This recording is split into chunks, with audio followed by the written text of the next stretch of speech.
Hello, this is Ocean, the Ocean Swagger, Mama D, Shama Mama, Oracle of Kent. I didn't name myself that. That was other people. Don't mind about the bass you break on the way out. Okay, I'm just going to give a little preface here. I had to come in tonight. I didn't warn anybody. I probably should have. But you'll see it. If you don't see it now, you'll see it later. So I'm not going to worry about it. Okay, folks, I think I have some answers, some more answers to some questions, some things that have been concerning people. And it kind of fits. Hey, Richard. Hey, Pam. How you doing? How you doing? Oh, Jim. Hello, Jim. Oh, some of my favorite people coming in first. That's cool. Hey. Yeah.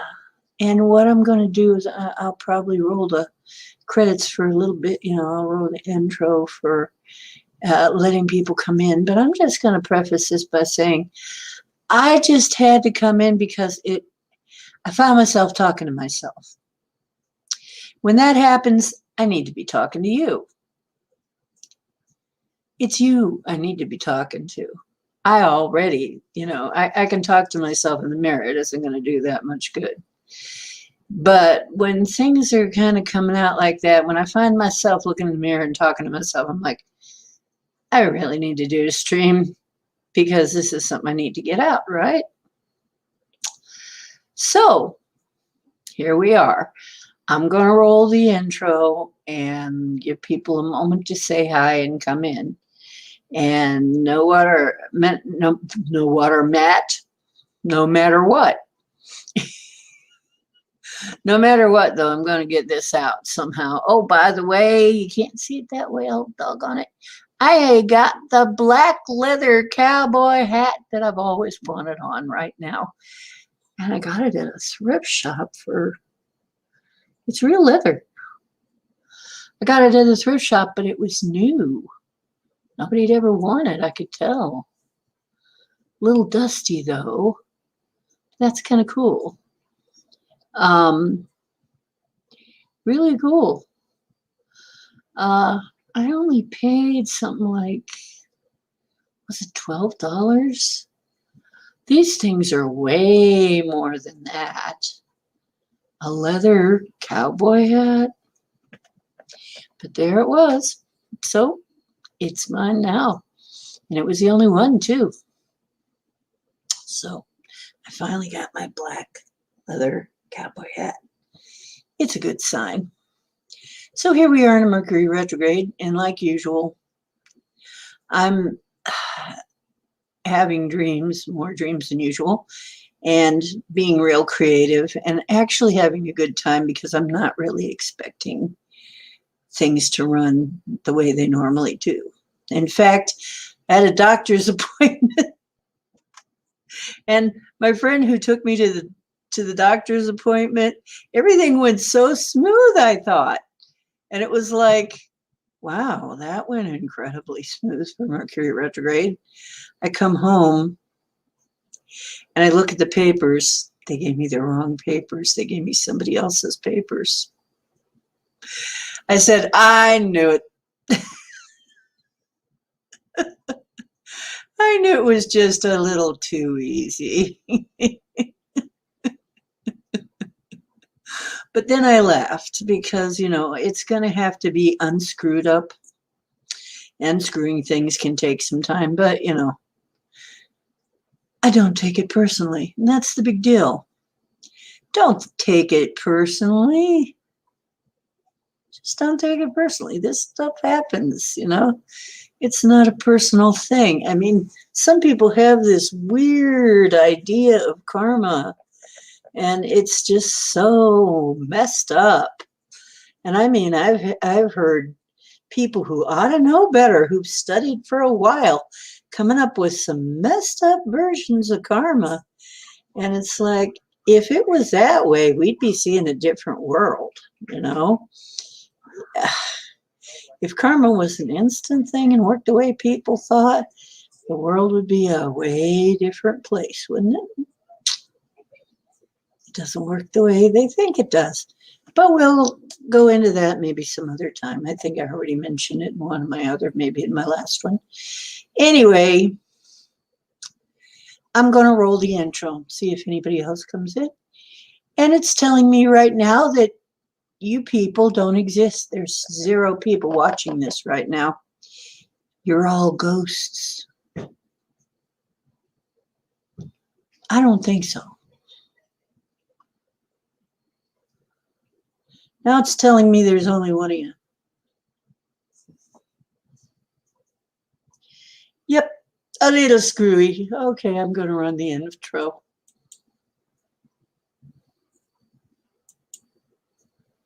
Oh, no.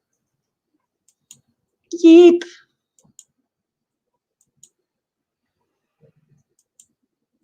Okay, there we go. And as many times as I've done this, you'd think I would have this perfect.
Making waves and navigating a lot of Mercury retrograde stuff. Well, yes, I am. And here we are in another Mercury retrograde, aren't we? Well, but it's a great time for meditating on various things. Actually, you know, the funny thing is, I've had some very good experiences. Some of my best experiences, especially if it's something that's just fun, spiritual, right brain instead of left brain. It's a time to be right-brained. And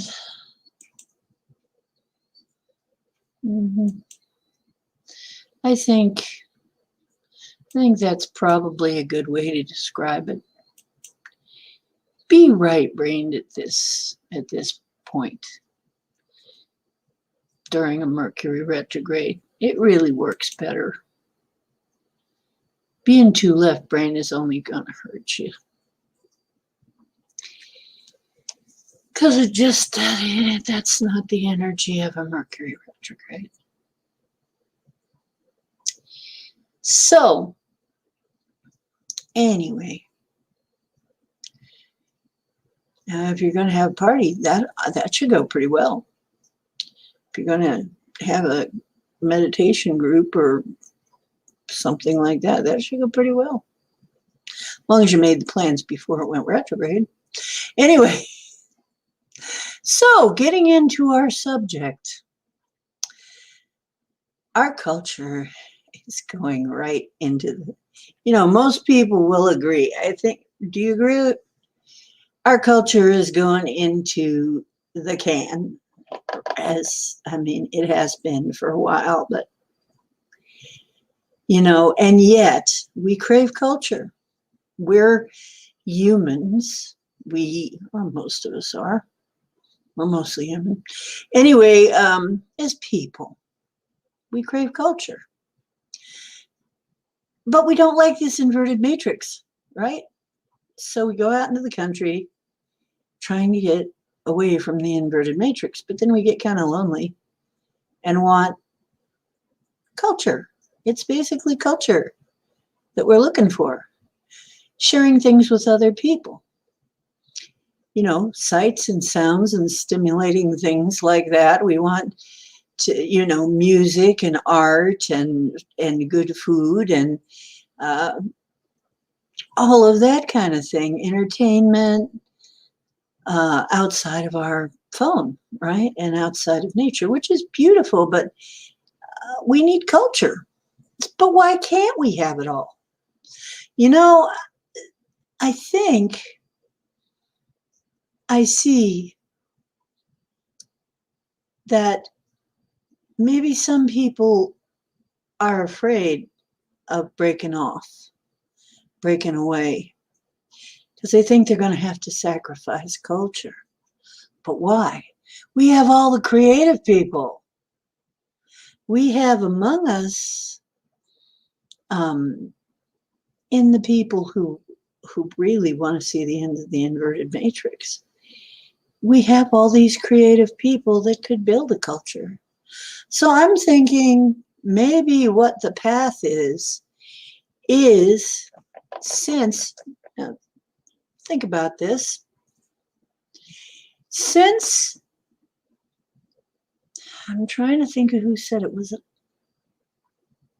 Einstein, or it's a very quotable quote, but I can't think of who said it, but it was basically you can't just destroy people's way of life, just destroy a culture, just destroy anything. The way that you do it, an old, outdated, non-functional thing, if it's not working, the way to do it, rather than trying to take it away from people because they're used to having it, is to come up with something better. Come up with a better system. So an old system is breaking down. How do we get rid of this old inverted matrix system? We build a better system. How do we get rid of inverted matrix culture? We build a better one. Now this, I know, is going to take some work, but I don't see it as being beyond us. I see it as being actually maybe our destiny. Maybe that's what we are supposed to be doing. Maybe that's how we make this 5D or whatever you want to call it. Now, I know most of us are figuring we're going to wake up and go home. What if it takes a while? What if it's not as soon as we think? I think that it would really not be very hard to start building our own culture. People have done it before. And you know what? When you do, you become exempt, like the Amish or something. You have your own group and you're separate, but still interacting, because they still interact with people from the outside, just in a limited way. See them down there at the Hartville Flea Market all the time. They don't have any problem with that, right? It's just commerce. So I think what we need to focus on is if we want some of this, if we want all of this inverted matrix stuff to go away, we've got to start building something better and sharing it with other people, because that's what culture is. And so what I see, and this kind of goes with,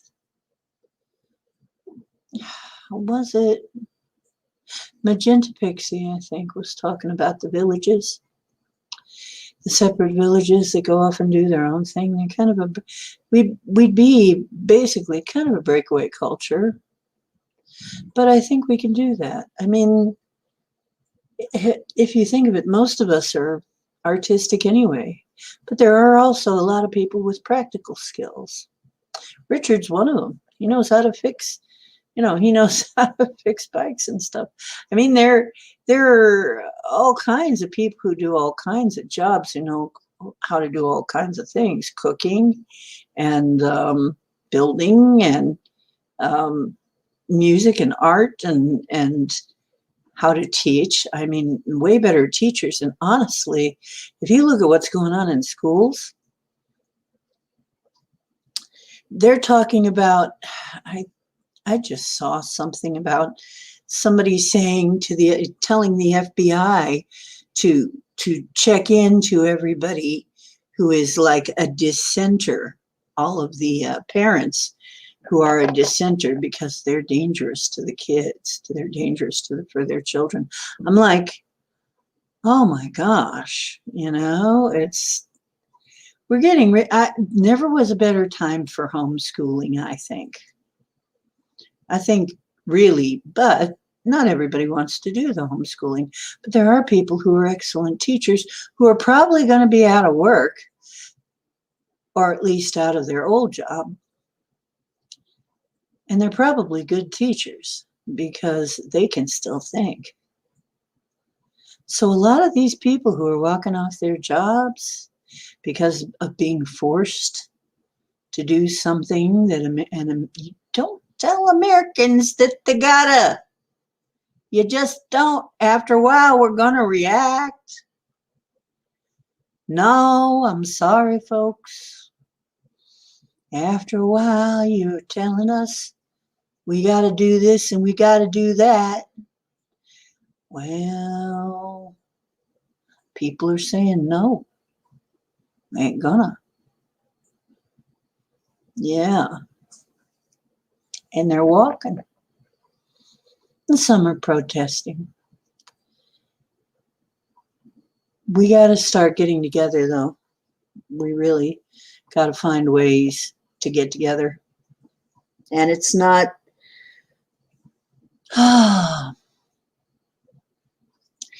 it's probably we're doing it first online like this, but eventually it's going to have to be physical. We're going to have to, it's true. I think it's true. We're going to have to start creating our own villages and our own culture and make one that's so damn good, so wonderful, so fun that it's enviable. And we can do that. I have faith that we can. I feel like we need to imagine how that would look. Instead of this crap box architecture, can't we build some things that are beautiful? See, this is one of the reasons I want an Earthship. Many of them are beautiful. They're beautifully built. The bottle walls look like stained glass. Some of them look like castles. Some of them almost look like cathedrals. We know people are beginning to discover Antiquitech again, and how they did things before we adopted a culture that pretty much raped the planet. It wasn't always like that. We're discovering that there are ways of doing things that are much kinder to the environment And I don't mean going, backwards. It would be a forward step. In fact, we could probably, with some of these techniques, we could definitely, not probably, generate all the energy we need to do this, really have a wonderful life. And gradually, upon seeing this, there would be people. Now, some people would probably make fun of it. Who cares? Now, here's something that I noticed. I used to be a vendor at shows. And I noticed, oh, hey, Barry, my thing wasn't scrolling. Oh, my gosh, I missed a whole lot. Yeah, I missed a whole lot. It just wasn't scrolling up. Oh, okay. Okay, I see. So it's just counting people chatting. Oh. Yeah. Why not? These teachers that are smart enough to say no and brave enough to say no, and the firefighters and the truckers and the plumbers and the cafeteria workers and all of these people that are brave enough and smart enough to say no. Yeah, what if we use them? What if we give them somewhere to go and not be controlled?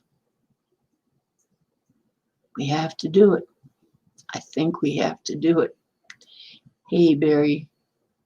Yurts are nice. Yeah, yurts are a good way to start, I think.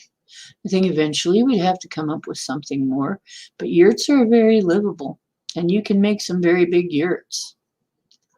Yurts are nice. They are. They're very livable. I would live in a yurt too, a nice big yurt. I even got an idea of a yurt that would have multi-level. Would be multi-level if I could get somebody to build it. But oh yeah, I've been in some nice places. I've also seen some dome places that were nice, and I've also seen underground places, places where their lawn is on their roof. Yeah, I mean, there's all kinds of ways to do this. How do you want to live? Maybe you want to live in a hobbit home. They're pretty nice too. People have come up with some pretty nice hobbit type homes that actually get a lot of light. You have to just know how to build them, and there's a guy who's figured that there's people who have figured all this out. There's also, I believe it was David Noam was talking about some of the Antiquitech. You wrap a wire around a 6-foot pole, you get 4 volts of electricity. It's not much, but what if you have a bunch of them? Because I guess this is what Tesla was working on. As you go up from the surface of the earth, you go through these different frequencies, and you can actually, that's what the Antiquitech was about. That's what all those spires, and they talk about Antiquitech, that's what it was. They were catching something out of the ether, right out of the ether. They were catching a vibration, a frequency, and it was giving them energy. That's why there are places they open them up and they say, oh, they must use torches, but wait a minute, there's no soot. It's because they didn't need that. They had energy. They knew how to do that still, and we've forgotten it. Crystal radio sets. They didn't need batteries. They didn't need towers. They were a little different. They worked a little different. But, I mean, there's all kinds of things like that And not just solar. Solar's great, and wind and geothermal and water. I mean, heck, you could generate, there's an island that's running a whole island off of tidal power. That kind of thing, we've already got all kinds of things like that. We could be fine. You know, we could be just fine. It's just greed that's holding the whole thing back. That's all it is. If people were not so invested in the old way and getting so rich off of the old way that they want the rest of us to suffer, and they're suffering too, really, in a way. You know, they're not thinking like the Native Americans say 7 generations into the future. What kind of future are they leaving?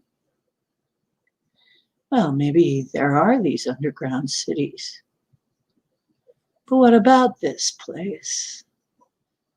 It can be, I mean, you look at it and it can be such a beautiful place and can repair itself very quickly.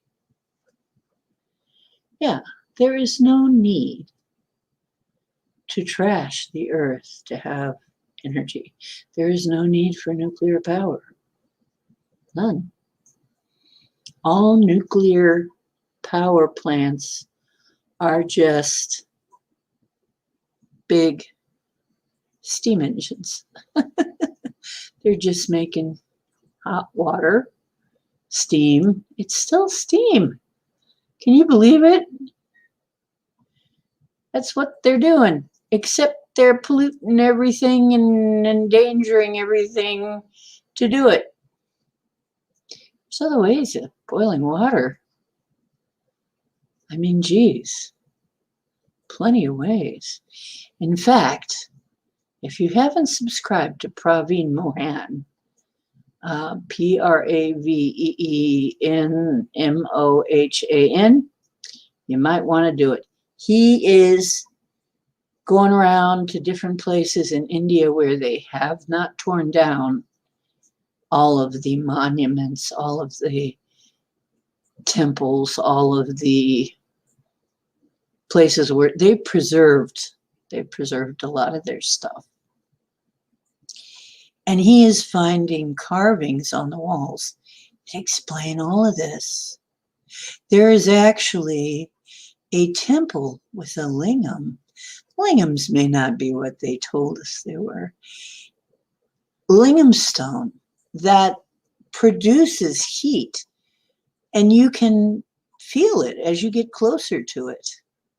They actually have to cool the place off, and they have to cool off the lingam stone. So it generates a lot of heat. Well, there you go. And it's been doing that for thousands of years. Now, of course, they say, oh, it's only 1,800 years or some stupid thing. We all know that it's been longer than that. This has all been longer than that. We all know that, you know, that this culture, this higher culture existed. Well, that's part of it, I think. You knew how to do all this stuff. You could heat your place with that technology with no problem at all and boil water, but not hurt anything. Oh, yeah. Yeah, I was thinking of that, Barry, connecting the yurts together. Have one big one in the middle that's kind of like the community place.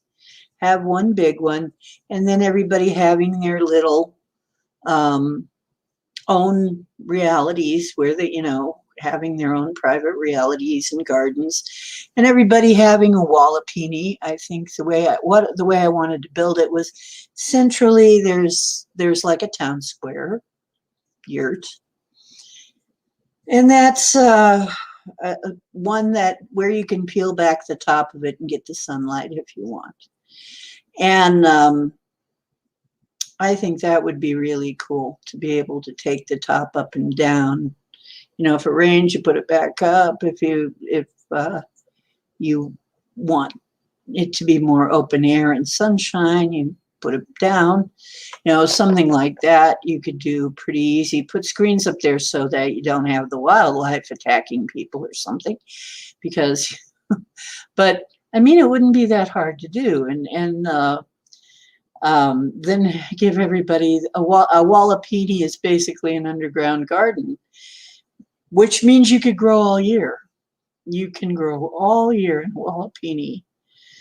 There would be, you'd have enough energy to put your grow lights if there wasn't enough sun. I mean, and the temperature stays constant underground. So this, there's all kinds of, as well as an above the ground garden. You could do all that. It would be simple. You'd have the Wallapini as like a backup garden, like for different weather. So when the weather is inclement, you could still go on, or if something happens, you can still go on with your organic garden underground. So I was thinking that, Barry, the same darn thing. Yeah, just connect them all. Build little tunnels.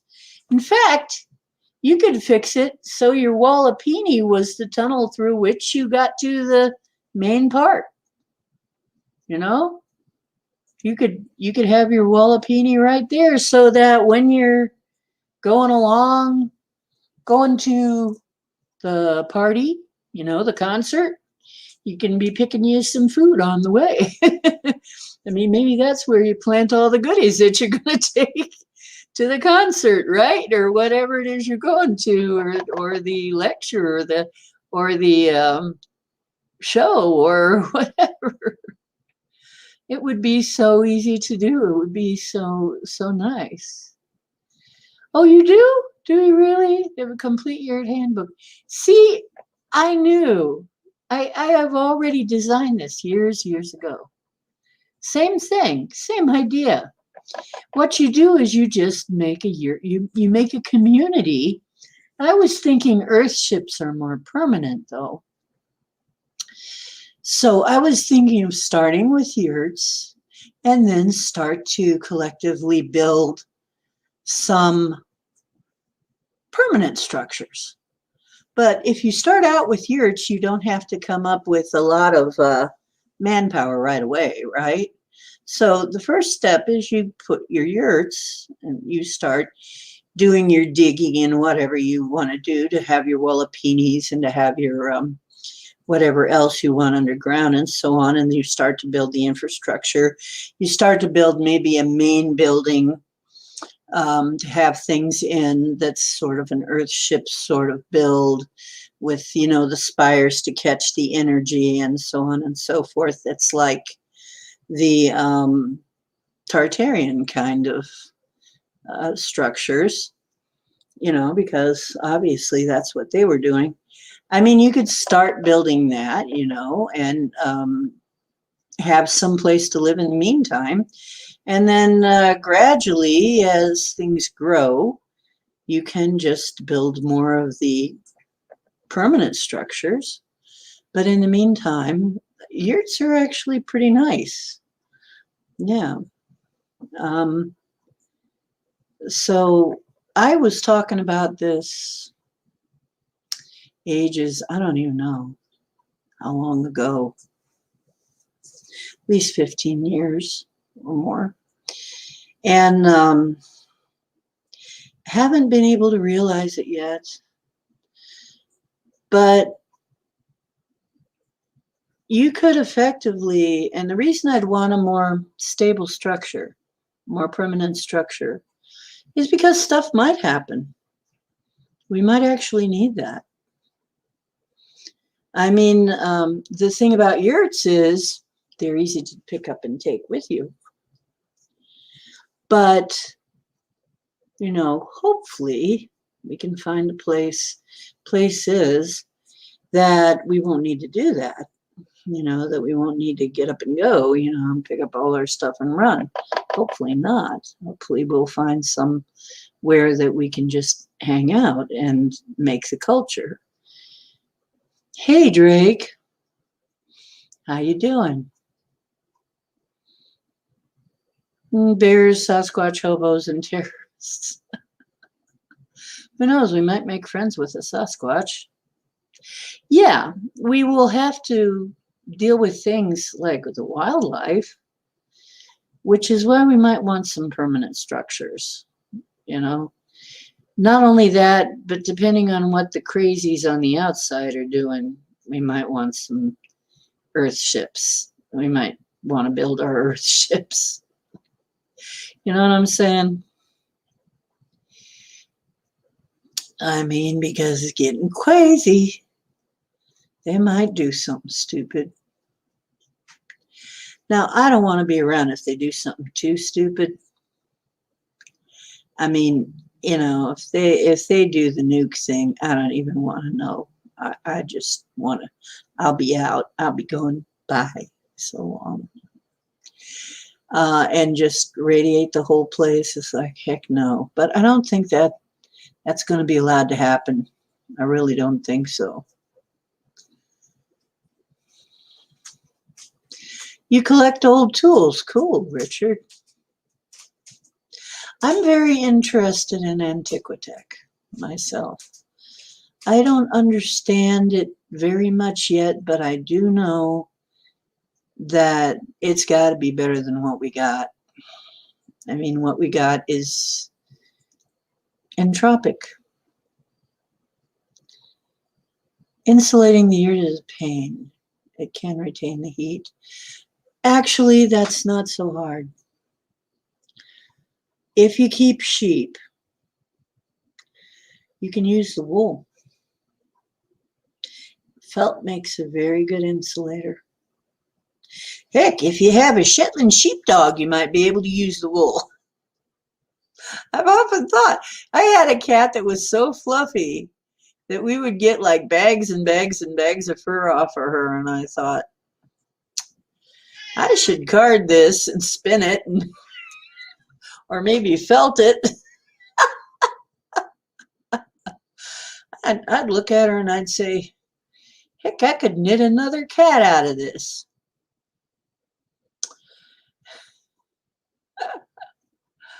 See, there is a guy, like I would think I was talking about him. He became homeless, and instead of going poor me, he just found a way to deal with it in such a way that actually he's better off. He has a little cart, and all of his belongings are in there. Some of it is very low tech, but interesting. Like he has a solar oven. He has a way to take a shower and to clean stuff and to mist stuff in his plants and stuff.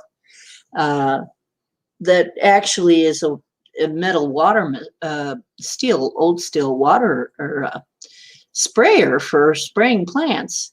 He's made a shower out of that, and he can do the dishes and stuff with it. You know, I mean, he has, his cart is pulled by Rams. You heard of the Dodge Ram? He's got the real Ram. Oh, what? You heard cowboy? Yeah. Yeah, little cowboy is talking. Sometimes he'll talk a little bit. Yeah, there are all kinds of, hey, Drake. Yeah, there are all kinds of animals that can help us with things. I mean, you know, goats too. Goat milk is really good. You know, people could keep goats, sheep, whatever. Thing about sheep, though, is you got to keep them moving. Their milk production drops, this guy says. But he's got like several different kinds of cheese. He makes his own yogurt and kefir. He drinks the milk straight and trades some of his products and some of what he does. He sometimes works for farmers, cutting down, you know, the so-called weeds. He runs his sheep over waste areas, basically, and they eat it down. And then they poop out fertilizer, which he sells to the farmers, this high quality fertilizer. And then he goes to some of these wild places and cuts down the weeds and sells it for high quality hay to the farmers.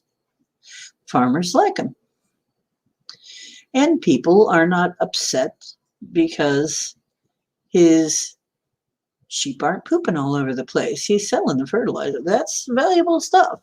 So he's got this figured out. And I mean, it's not the way I'd want to live. He has to be migratory all the time. He has to be a gypsy pretty much all the time. He insulated his place with felted wool and made a jacket for the winter out of felted wool. And you got to think, this is how did Mongolians do it? You know, they had yurts. How do you think they did it? Right? Probably yak fur or whatever they have there. You know, they probably used it for, that's what you do. You use it for whatever animals you got. And so, this isn't really hard to do, though. I know I took textiles. I know how to do most of this stuff. If you took textile class, you know how to do most of things like this. And then there are people who are in the SCA, the Society for Creative Anachronism, who know how to do all kinds of ancient stuff. That's what they do. They study it. They would be great resources.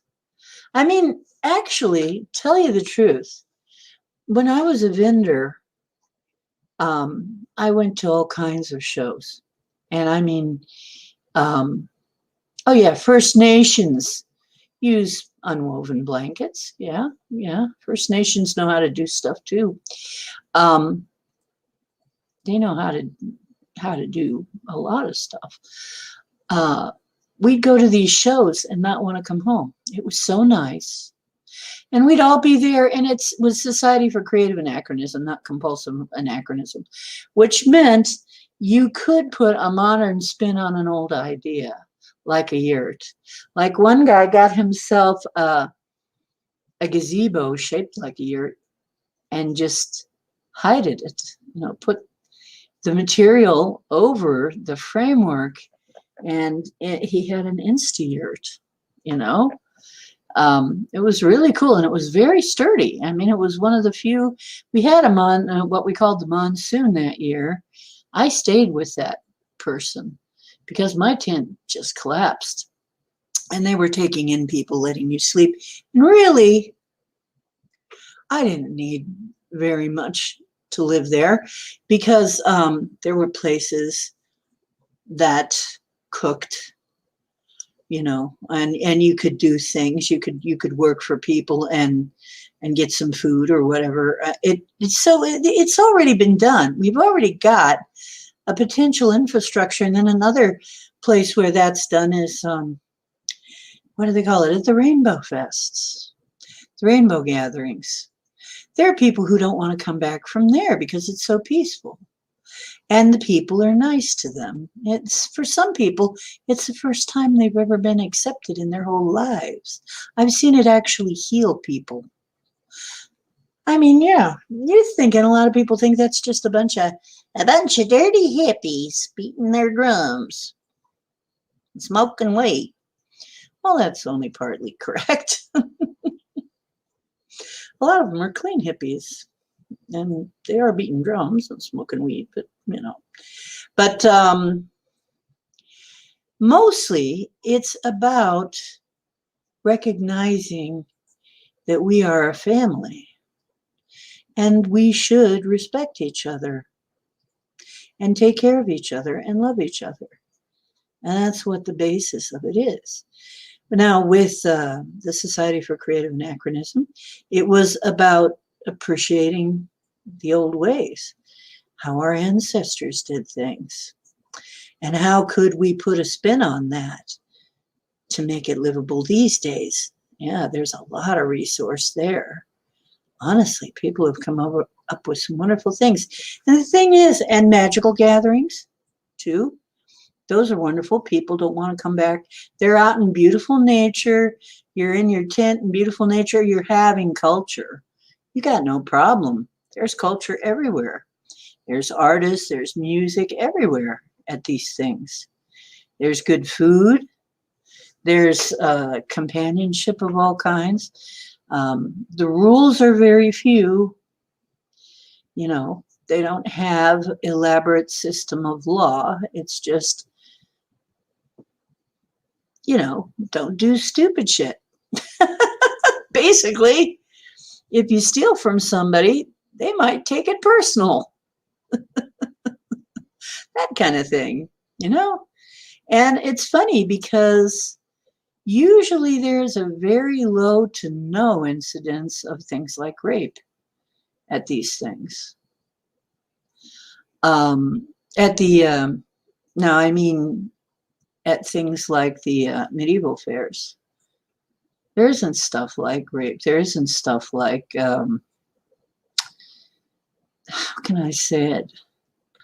The more violent crime, they're practicing jousting and stuff. I mean, they're practicing fighting. They're getting it all out, you know, of their systems in a safe way in padded armor and stuff. You know, so the violence is all a game. And so you don't get the violence that you get in a normal society, a normal city street. And not only that, but even though people are packed together fairly tightly there sometimes, there's just this whole different vibe that we have to think about the person next to us too, you know, and be courteous. I mean, we all be courteous to each other and we won't have problems.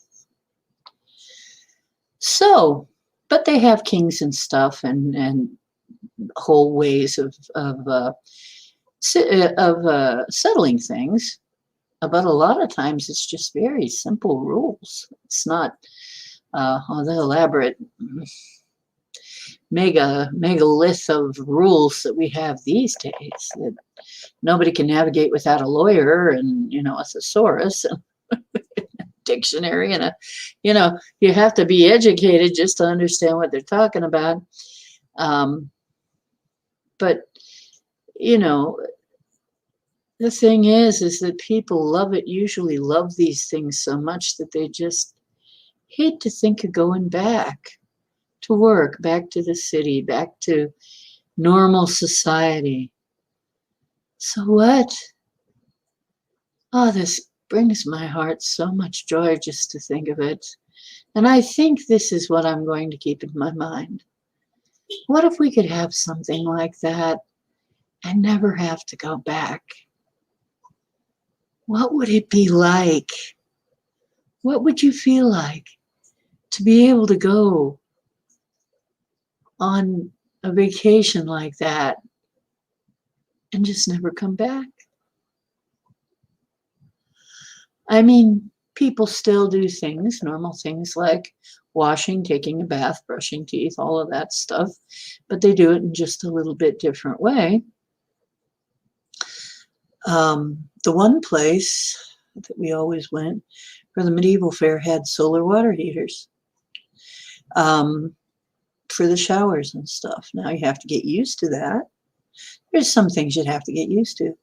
But really, if you think about it, not having to worry about paying electric, not have to worry about paying gas, water, all that, not having to worry about all that. How much time would you have on your hands to create things, to build things, to dream up new things, new ways of doing things? It excites me. I feel such a rush when I talk about it because I felt it. And it's not a commune. People keep saying, oh, you want a commune. No, I don't. I don't. I really don't. I do not want a commune. A commune is a whole different thing. No. What I want is a trade center. What I want is a culture. What I want is a village, not a commune. And that means you have your own ways of doing things, and that's fine. We can communally do things, but we don't have to be a commune in that regard. It's not necessary. Because the medieval fairs, they're not commune, they're not communal. They have people from all different places. They have different kingdoms, and they have their own way of doing things. You don't have to have a commune to do this. You can do that. You can have a structure that is not a commune. I don't want a commune because somebody would have to run that, and I don't want to be that. You know, it's like, ugh. Of course, you would have to have some kind of group of people that helps things get done. But usually there are leaders that arise to help do things. And I mean, usually people who know what they're doing step forward and go, hey, I know how to do that. Here, let me help you out. There's a lot of that. And why can't we do it that way? I mean, why do we have to think of these old ways that people have tried that haven't quite worked? I mean, you start with communes and then you end up with communism. And it's like, no, that's not what I want. Not at all. I don't want communes. I don't want communism. I want a community. Okay?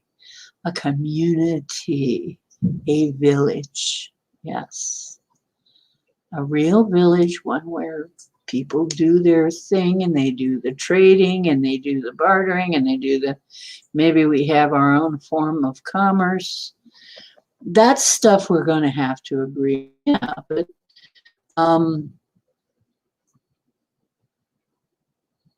we don't have to do it the way anybody else has done it before. We can come up with our own dang way of doing it. Way that works. A way that you do get respected if you do a little extra effort, you know. Maybe you can make real good, you have a real good living if you're really a go-getter, and maybe you just have a living if you're not. But at least you have a living. You know? You would not have to worry about what? Homeless people? Because you just, you know, it's funny because at these rainbow gatherings, there's always somebody cooking a bunch of food, and they give out food. Not much. Sometimes it's only what you can hold in your hands or what you can get into a Moscow Mule mug, basically, a mug. That's what you get for food. But yes, they share food and everything, and they make sure that no one goes hungry and everyone is taken care of, at least has something to eat. So people, and they have everything, all their music is unplugged. And if they could do it unplugged, we could do it with, you know, earth-friendly power. Yeah, we'd need to raise and store food. And you know, there are people who love that. They just love to can and cook. And how do we recreate? Yeah, Gemini, I know you're on track. It's more about how do we recreate this whole thing? Yeah. Raising llamas? Yeah, you could raise llamas. Yep. We would need to raise and store food. Once again, Wallapinis, they, you know, outside conditions do not matter in a Wallapini, and no big deal. And so you could have above ground and below ground growing. And you could grow the mushrooms too in the underground places very easily. And mycelium are very important. There are some very, very healthy mycelium of all kinds, not just the magical kind, but there are cordyceps and reishi and lion's mane that keep you healthy. And we need a lot of land. Yeah, we'd need a biggish patch of land. But, I don't think we'd have much trouble attracting the right kind of person as long as we don't put up with any bullshit. It's like, don't be coming in and trying to tell us that we got to have thus and so unless it's absolutely necessary. I think it's possible. Somehow we got to meditate on how it works out the best. I'm not seeing the whole thing, but I see this much of it. But you know what? When something like this comes up and you ask the universe for the highest and best, sometimes things just come up and start to fall into place. And we can use synchronicity to bring things to us. The right kind of people, the right kind of place, the right kind of attitudes. And we don't have to be up in each other's faces all the time. I mean, I like to be alone a lot of times. And then go out and, as long as I can sing in the saloon on Saturday night, I'm happy, right? Take my guitar and sing and sing a little bit and, drink a little bit and, that would be fun, wouldn't it? You don't have to go crazy. You don't have to be nuts, with the rules and everything. You can kind of make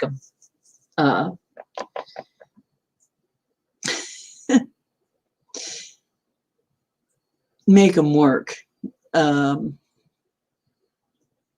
Your sister cans a lot of food. Yeah, there's also ways to garden that are easier than the ways the farmers are doing it now. Because farmers say, well, it's so hard. Well, we've got friends that know how to farm. The most efficient ways to farm organically. We've got friends who know that, who know how to do that, who can help us with that. We know that stuff. We don't have to do things the way it's always been done. We can do them the way that it's easiest. And the easiest way to farm is Ruth Stout. She was an old woman. She didn't want to have to work too hard. She came up with the continuous mulch method. It's not very hard at all. You just keep your plants mulched all the time. It requires just a little bit of work. You can also have, instead of right down on the ground, you can have waist high growing bins. You can actually grow potatoes in a bag. There are bags that they sell that are just bags of dirt. You can grow potatoes in there and corn and everything else in your home or on your patio. It's not that hard. And there are many earthships that have atriums where things are growing, even dwarf banana plants, all that stuff. You don't have to want for anything, really. Mm-hmm. Yeah, llamas and alpacas have goodwill too. Yeah, just depends on what part of the country we're in, or what part of the world we end up settling in. But I get so excited because when I think of how beautiful it was and how happy it was and how happy the people were at these things. And yeah, there were little disagreements and there was stuff that had to be hammered out, but it wasn't nearly as complicated as what we've got today. What the modern world has done here. I'm sure there's a way to do it. But anyway, yeah, there are some people complaining, well, but it was so nice. The beauty of the trees and everything was great. But then, we couldn't get decent food and, you know, we wanted to see it's the longing for culture. If we make a culture, if we make culture and we bring the entertainment and we have that, we won't crave it because it'll be there and it'll be better than what they got. I think we can do better. I think we can do way better. We probably have all the actors and actresses we'd ever need. We probably have all the musicians. We probably have all the artists and painters and speakers and God knows what, We probably have it all. I mean, I can see all of those kind of people, especially the creative people, would be wanting in on this. So, and then there are people who say, and this was Michael Tellinger was talking about this because he talks about this, how to build a village, how you can do that. But people always say, well, who's going to do the shit work? Well, you know what? There's somebody always willing to do it when they find that they don't have to pay taxes. They don't have to pay for gas and electric. They, it's like once in a while they have to do something like this. Well, they'd already have to do something like that to make a living in this world. But in that world, they wouldn't have to, suffer at it. You know what I'm saying? It would be worth it to them. And somebody always says, he says in his crowds, somebody always says, I'd do it if I could get out of, if I didn't have to worry about debts and I didn't have to worry. And just alone being able to teach the kids something you want them to learn instead of a bunch of crap. I mean, imprisoning them in, it's basically prison for 12 years where they're indoctrinating people. They're indoctrinating your children for 12 years. We got to get out of that, man. I think people have had enough. Anyway, that's the way I see a possible way for the future. And that might even be the so-called 5D way. That may be the framework that the 5D flip over is built on. You live in a cold climate. And you know what? There are people who have made these things work in cold climates. Like I said, the Mongolians lived in yurts. They made it work. But really, there's a place, there's an underground place in Ontario. The underground dumb home in Ontario. It gets freaking cold in Ontario. And they've made it work there. And they don't have any problems. Their place is always warm because it's underground and it stays constant temperature. They have all kinds of ways of lighting it with natural lighting and all that. They have different kinds of tubes and mirrors and stuff that let the light in.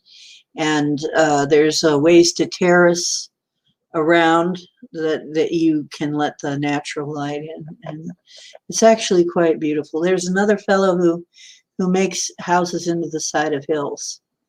And he just kind of digs a house out of the inside of a hill and leaves an open door here. And, he has had some trouble with the wildlife, keeping the wildlife out, but he's made it out of recycled stuff. He goes around to secondhand places and gets pieces of wood and stuff to make it with.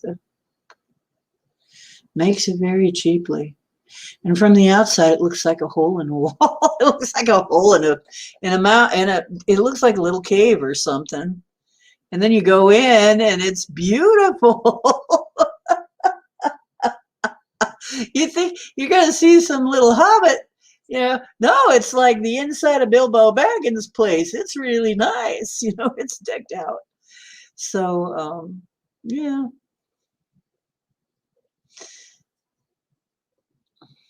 Yeah. Yeah, indoctrinating kids. Yeah. We have a big brain. Time we used it. Like my mom used to say, use it for something more than a hat rack. Use your head for something more than just a hat rack.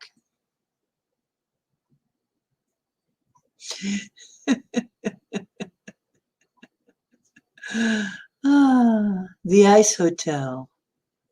Oh, is that, I don't know about that. Is that something they build every year? I haven't seen it. Yeah, that's another thing. Ice structures can actually be warm inside. You have to learn to live a little differently, but people have adapted to everything. Come on. We have adapted to some very, very weird climates. I mean, we've adapted to very warm places, and we've adapted to very cold places, and we've adapted to very wet places. I mean, there are people still building down in New Orleans. Here I am sitting on the edge of a bog. Come on. You know, we can do it. We can make it work. I can see it. And the thing is if I can see it, that means we can do it. It can happen. If you can see it, then you can make it happen. See it and feel it. Take a moment right now, if you would, and think about that. What would that look like to you? How would it feel to be free of all the bullshit, all the inverted matrix bullshit? Not have to be worried about paying for all this stuff when you know you're going to have at least enough to eat, you're going to be warm, you're going to have water, you're going to be able to be clean. You know, you're going to have culture, you're going to have friends. But you have like at least 70% less worries.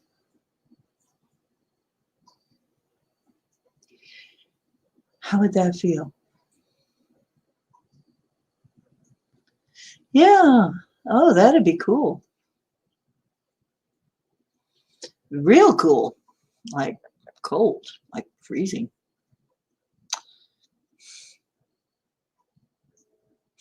Okay, so anyway, I would like any words you have about this, any ideas you have. I agree with Richard. We can live anywhere if we try. We have tried, and we have lived just about everywhere.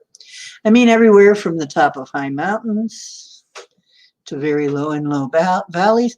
I mean, geez, in the Smoky Mountains, they used to talk about the holler. I mean, where you only get maybe 2 or 3 hours of sunlight a day.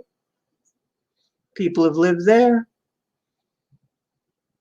People have lived on the top of mountains where you can barely breathe. They made it work. We just find ways of making it work. That's what we do. We can do it some more and actually be happier for it. Yeah, we don't have to suffer. We don't have to suffer loneliness or anything, or lack of any kind, really. We do things right. Like I showed you Turkmenistan. We strongly suspect that they're using Antiquitech to have all their energy that they have. We strongly suspect that because of the spires and the towers and stuff. Yeah. Those light poles aren't just light poles. We could have all that, though. We could build all that. And make enough of those structures, like, okay, so you're only making 4 watts. But if you have that all over, like You have a lot of little points. It's the pointy. It's not that it has to be metal. It has to be pointy. That's what the electric is. Is that? No, that's lightning. Right. And it's the isolation. But what you do is you could use, oh my gosh, yes, that's right. The domes have something to do with it too. And then the pyramids were actually had, I think they were multifunction. I think that they weren't just one function. I think they're hiding most of their functionality from us. I think they were frequency generators because they have, even to this day, some of these things that are still working are frequency generators. And they emit a frequency that makes the people happy. There are some places where they still work. We think this is what the old pipe organs were about too. They were tuned different. They were tuned to a different scale than what we use now. The one we use now is off. And when they were played, now you know what? I've heard these organs being played. It's a different experience. It's a different experience. Imagine how music makes you feel, but in the right frequency range. In a frequency range that's actually healing you and your body and your mind. While you're also feeling the wonderful things we feel when we're at a concert. How would that be? How would you like that?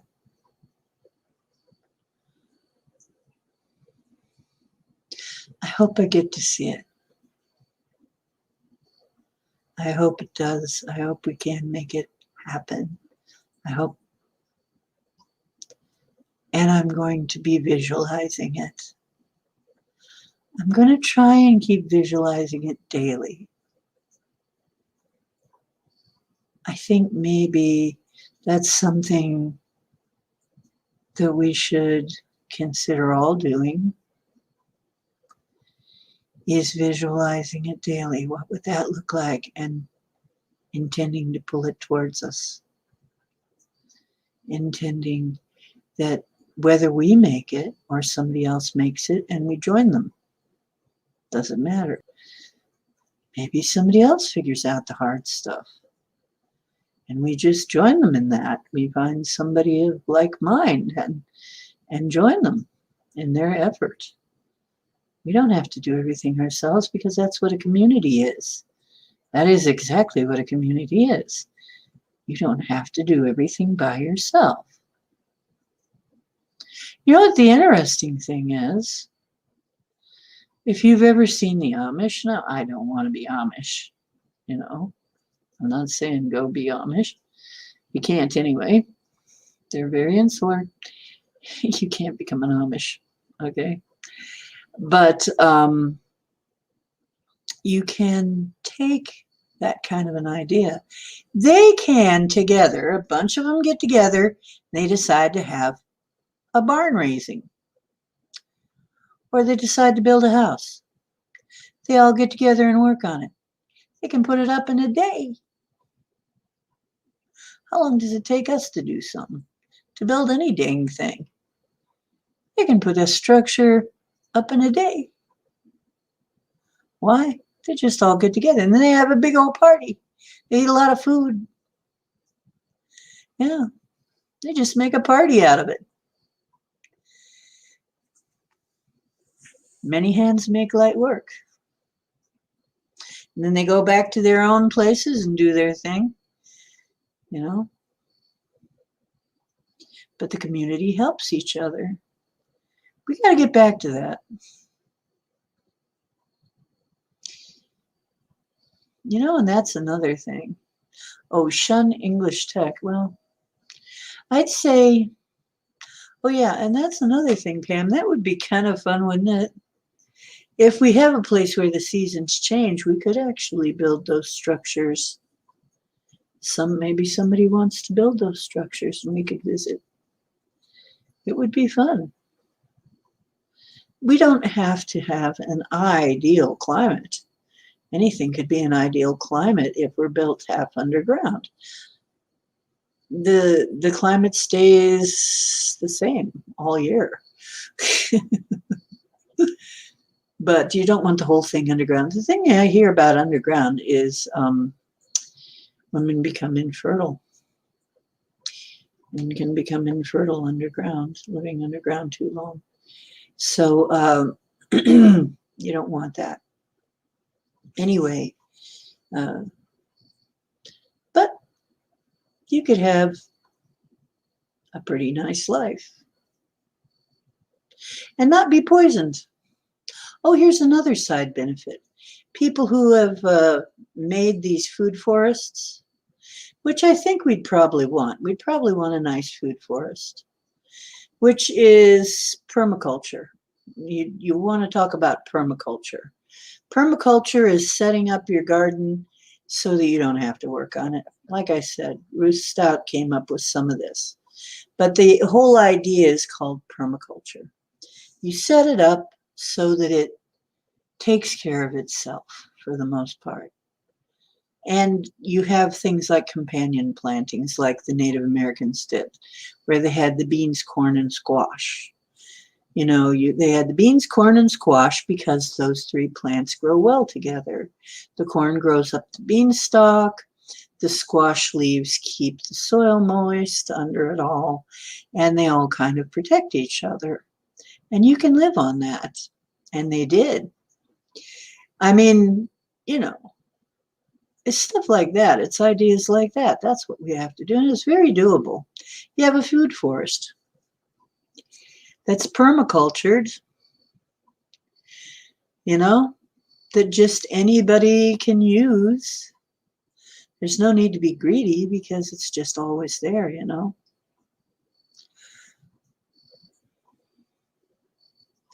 End up as Morlocks, yeah, you wonder about that. How true could that maybe be, huh? Maybe that's already happened. I don't know. I remember that. I remember that movie, that story. Maybe they already exist. Maybe that's what some of these underground breakaway civilizations are like that. Maybe it was a remembering of that, you know.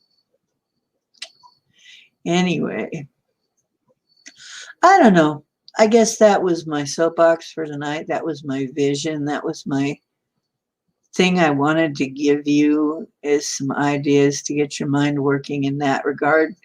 Because at these times when everything looks like it's falling apart, maybe it's time for things to start falling together. And like I said, we may not have to do this all ourselves. Maybe somebody else will have the land. There is a we might be able to get, you know what? There is a group. I'll see, there is a group like that. They will actually give you land to husband. They own it, but you take care of the land and it becomes your land. There is a group like that. And they're in Oregon. But they have land all over, not just Oregon. Huh.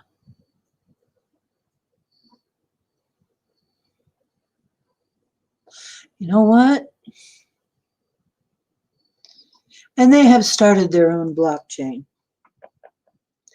So they have their own blockchain, which is like Bitcoin and stuff. They have their own money system that they have started.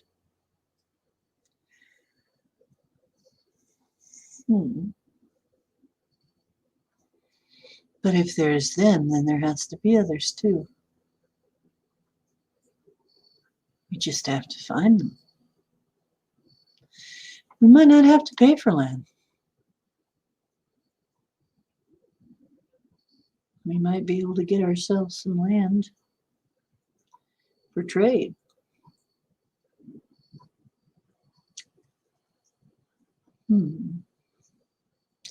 Let's ask our guides and the angels, and let's ask them to bring us that information and those connections. Bring me that information, bring me those connections, and give us our way through there that's going to make people happy. I want people to be happy. I don't want people to feel like they're having to do something. I think everybody should be living in a way where they enjoy getting up in the morning and look forward to what they're going to be doing that day, whatever that is.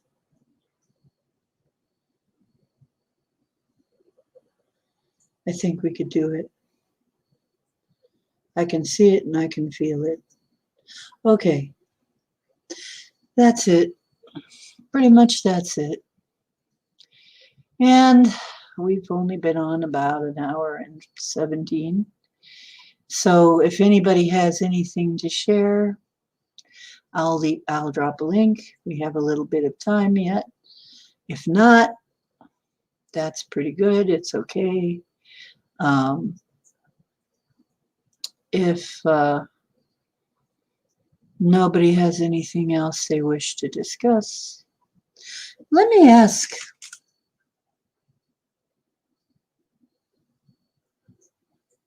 All the usual terms apply.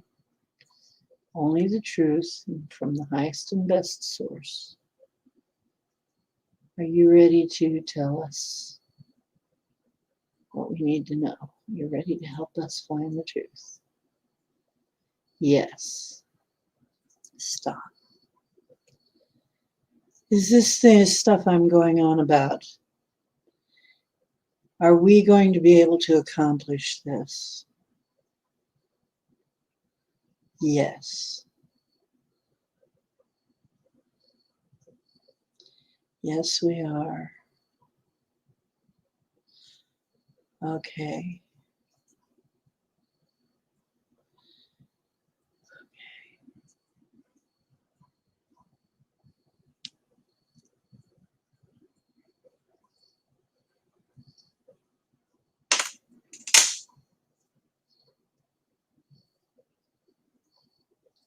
Yes.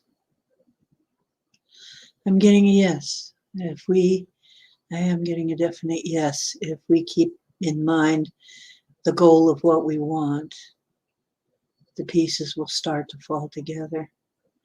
Like I said, maybe they are right now. All of these out of work people, all of these people leaving because they don't want to be forced. Maybe society is finally ripe for exactly this kind of a move and this kind of a shift. Let's hope so. Okay. And with that, I think I'm going to end it for tonight. I'm so glad to see you guys show up. I'm so glad you showed up. Thank you so much. If you run into any of the old crew, let them know that we're still going here. And I'll do like Ballin does, Mr. Ballin. I always want you to assault the like. Just smash it right in the nose, will you? It's been rude. And if you haven't subscribed, but I know you guys have. And if you know somebody that you think would like this kind of information that you would like to include in our family, please bring them along. We have plenty of room. And most of all, thank you for being you. And thank you for showing up. I love you. You guys are great. We're a family. Even with the funny uncles and all. we have our characters, but we're family. Ah, and this is Ocean Making Waves. Now you go make some too. And remember that you are divine. Treat each other like you are, and mostly treat yourself like you are. Oh, here's a question too. What would I do if I loved myself? Teal Swan came up with that one. What would I do if I loved myself? That means treat yourself well, too.